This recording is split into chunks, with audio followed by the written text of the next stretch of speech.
Bonjour à tous et joyeux 1er août à tous mes compatriotes suisses. Aujourd'hui, hybride entre élucubration dans ma voiture où je me suis renversé mon déjeuner, un wrap mayonnaise thon sur le t-shirt. Donc je vais essayer de centrer la vidéo sur ma tronche et pas sur... voilà, ça va être comme ça. Enfin bon, bref. Je voulais vous souhaiter un joyeux 1er août. Vous savez, en Suisse, nous avons une fête nationale qui commémore la première alliance entre les cantons du centre de la Suisse, une alliance militaire il y a plus de 700 ans, qui eh bien, qui a été le début de la confédération, de ce qui va devenir la Confédération suisse, et qui au cours des 600 années suivantes, même 700 presque, puisque le dernier canton à avoir rejoint entre guillemets la Suisse, c'est le Jura, qui a fait sécession de Berne. Bref, cette fête est censée nous rappeler la fraternité entre les différents cantons et entre les différents citoyens de notre pays, et notre farouche désir d'indépendance.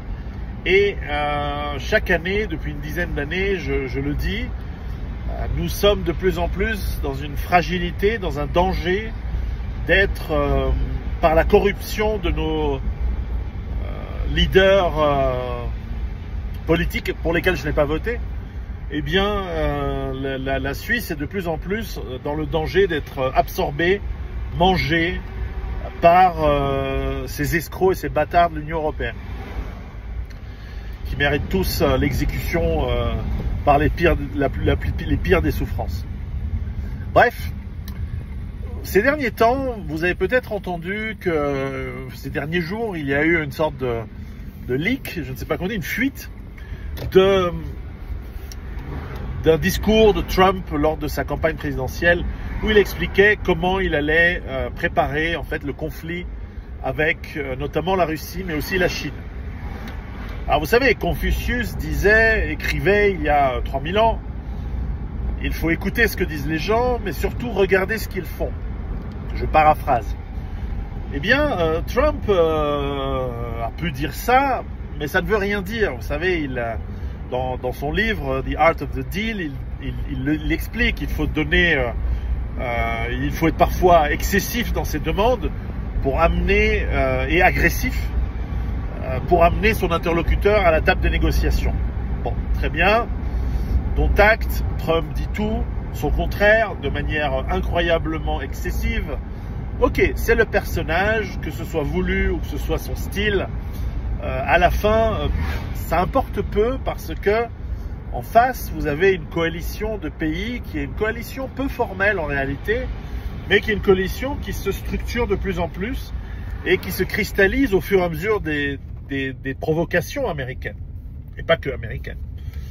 Et donc vous avez ces BRICS qui sont en train de créer une monnaie alternative, probablement basée sur l'or et en partie des cryptos, on ne sait pas encore exactement.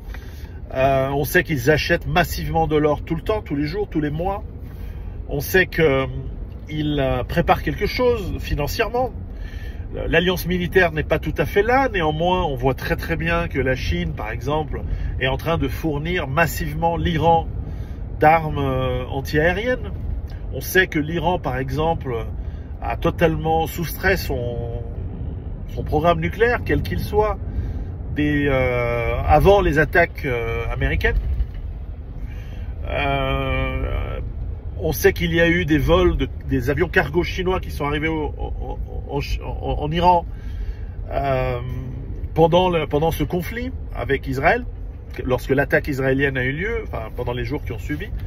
Et donc il y a une alliance non formelle d'entraide militaire, bien sûr d'entraide économique, et non pas une unification, mais finalement une structure financière qui est en train de se mettre en place. Donc en face de l'esbrouf et des gesticulations américaines,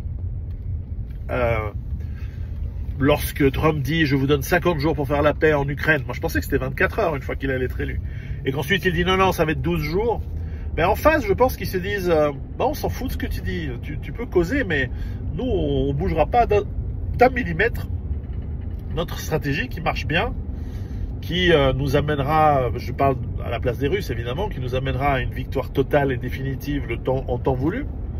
Et on a le temps. En attendant, c'est pas nous qui crevons. Hein. Donc, je pense que la Russie préférerait être en paix qu'en guerre. Hein. Et l'économie russe aussi, même si elle va bien. Mais elle irait encore mieux si elle n'était pas en guerre. Mais bon, malheureusement, c'est comme ça. Parfois, il y a un sacrifice et ce sont des pays qui sont prêts à faire des sacrifices. Ce n'est pas la France et l'Angleterre remplis de Toufik, de Khaled et de Mamadou qui vont faire des sacrifices. Hein. Et Nicolas, il se sacrifie déjà assez en payant pour les boomers et pour les autres. Donc, le monde a changé, c'est acté, c'est fini. L'Occident part en vrille, en effondrement. Et justement, la Suisse, ce 1er août, devrait se rappeler de ne pas... voilà, il ne s'agit pas de rejoindre l'Allemagne nazie en 1945. Genre, c'est janvier 1945, on devrait s'allier avec l'Allemagne nazie. Ta gueule, connard, ne rejoins pas l'Union européenne, ne rejoins pas le monde des États-Unis. Il est mourant. Il est en train de crever. Donc, fais pas de bêtises, reste neutre, reste dans ton coin, profite de tes avantages, soigne tes problèmes. Nous avons des problèmes en Suisse, nous avons trop d'étrangers, trop d'immigration, trop de gens qui foutent rien, trop de gens qui sont inutiles, et pas que des étrangers d'ailleurs. Et nous avons une corruption gigantesque au niveau de nos classes dirigeantes, surtout politiques. Et ceci doit être nettoyé de fond en comble de manière radicale, démocratique bien sûr. Et donc nous souhaitons qu'il y ait des partis politiques, qu'il y ait des hommes politiques, des femmes politiques, qui soient capables de dire les choses. Personne ne le fait aujourd'hui. Personne ne parle de corruption du Conseil fédéral ou des grands chefs de parti. Personne ne mène des enquêtes pour voir l'argent qu'ils ont à Panama ou dans des comptes offshore, pour voir l'argent qu'ils touchent des États-Unis et d'autres instances, pour corrompre à tel point la politique de la Suisse. Des lois sont en train d'être préparées qui mettent poing et pieds liés la Suisse en servage de l'Union européenne. Encore une fois, pourquoi rejoindre l'Allemagne nazie en 1945? L'Union européenne est en train de crever, elle est en train d'être totalement ravagée. Nous savons très bien ce qu'ils veulent faire. Ils veulent piller la richesse de la Suisse, détruire les institutions qui ont fait de nous un pays, non seulement un pays riche, mais un pays très souverain et relativement libre par rapport à nos voisins. Regardez l'histoire, nos voisins sont des pays d'esclaves, sont des pays qui ont souvent été dans la dictature, sont des pays qui, malgré l'amour que j'ai pour les peuples, je pense à tous mes voisins, évidemment l'Italie de mes origines, la France, l'Allemagne, sont des pays à tendance tyrannique, à tendance d'État confiscatoire, surtout la France, et pour la tyrannie, surtout l'Allemagne. Nous avons des voisins, j'adore l'Autriche, etc., mais on voit bien à quel point ils sont dysfonctionnels et à quel point ils ont été corrompus, ils ont été subvertis de l'intérieur par des puissances occultes. Ça se voit, ça se sent, ça se sait, c'est documenté en plus. Et nous, en Suisse, nos gouvernements corrompus, ils veulent nous faire rejoindre ce machin en train de crever. Ce truc syphilitique, gangréné et cancéreux et qui a en plus la lèpre. Non, restons loin et soignons nos problèmes. Nous avons de gros problèmes en Suisse. Nous avons des problèmes structurels, nous avons une économie trop dépendante, sur certains secteurs. Nous avons des faiblesses. Pas autant que les autres, mais nous les avons quand même. Donc, c'est le moment de se recroqueviller un petit peu sur nous, quand même, et de travailler nos problèmes, de se soigner dans la démocratie, la paix, et de retrouver notre neutralité qui nous permet d'être un interlocuteur entre les pays en guerre, entre les pays qui sont en conflit. Il y en a tellement, il y en a de plus en plus. Il n'y a pas un mois qui passe sans qu'il y ait une nouvelle guerre qui éclate quelque part. Nous sommes dans une phase de centrifuge de l'histoire, puisque justement l'empire américain s'efface de plus en plus, que ce soit le cas volontairement ou par les faits. En tout cas, par les faits, on constate qu'il n'est plus capable et qu'il n'est plus crédible et que les gens ne l'écoutent plus, enfin les pays ne l'écoutent plus tellement.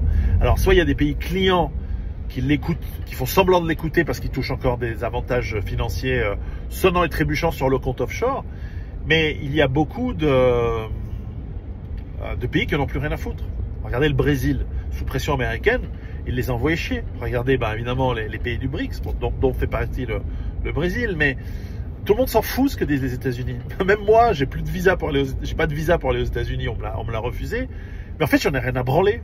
Il y a un seul endroit que j'aurais voulu encore visiter aux États-Unis. J'y suis déjà allé une fois, mais il y a très longtemps. C'est Hawaï. Mais à part Hawaï, qu'est-ce que j'en ai à branler d'aller aux États-Unis? Voir quoi? Voir des villes en décrépitude, avec des minorités dégueulasses qui chient par terre et qui volent dans les magasins et qui sont immondes dans le centre-ville des grandes villes. Mais qu'est-ce que je...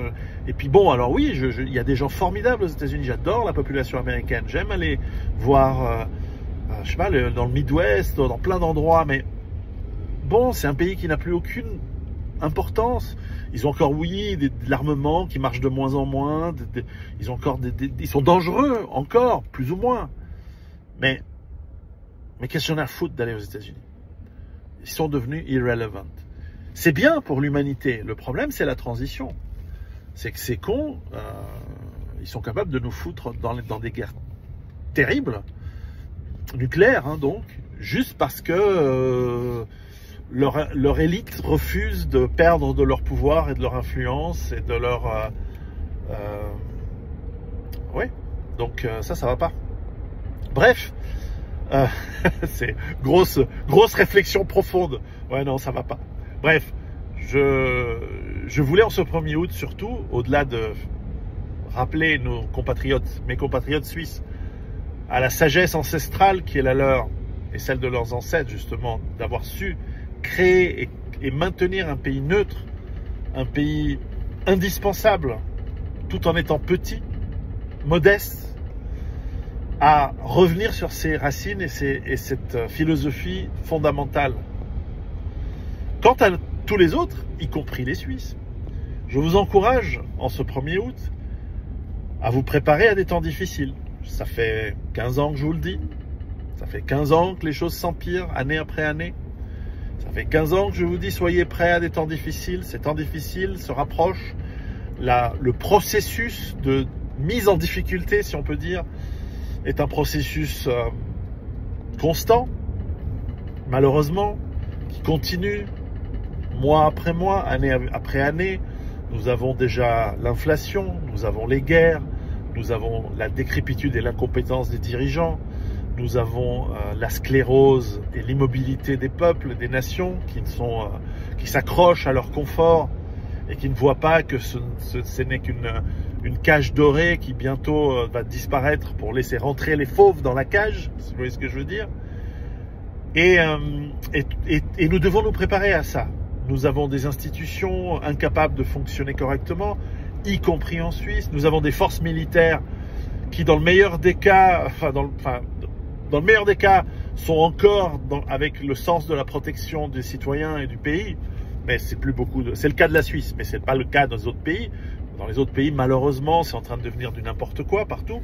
Et surtout, qui n'ont plus les compétences, ils n'ont plus les capacités, en fait, ni physiques, ni d'industrie pour pouvoir tenir face à des conflits internes ou externes. Même la Suisse, malheureusement, dans ce cas-là, n'a plus une armée capable de dissuader ou d'être crédible pour faire, en fait, n'importe quelle mission qui devrait être la sienne. Ça, c'est un vaste sujet de discussion. Mais voilà, nous sommes dans une période où le citoyen doit être la première ligne de défense face au chaos, face à la guerre, face au bordel. Et c'est à nous de nous préparer à ça. Pour ceux qui ne l'ont pas fait, je mettrai ci-dessous le lien à mes livres qui vous encouragent et qui vous donnent non seulement des explications, mais une marche à suivre sur comment on se prépare. Et notamment mes 2 derniers livres, Survivre à la peur, tome 1 et tome 2, qui vous apprendront à gérer les émotions qui viennent dans ces périodes difficiles, dans ces périodes anxiogène, difficile, stressante. Donc je vous laisse découvrir mes livres. Je vous encourage à les lire, je vous encourage à en faire non seulement bonne lecture, mais ensuite bonne application, bon usage pour vous et pour votre famille. Et je vous souhaite encore une excellente et une très belle fête nationale à tous mes amis suisses et à tous nos amis voisins ou au-delà à travers le monde. Que cette 1er août, cette fête nationale suisse vous inspire à la recherche de l'autonomie, de la résilience et surtout à la fin de la liberté. À très bientôt. Préparez-vous. Ciao.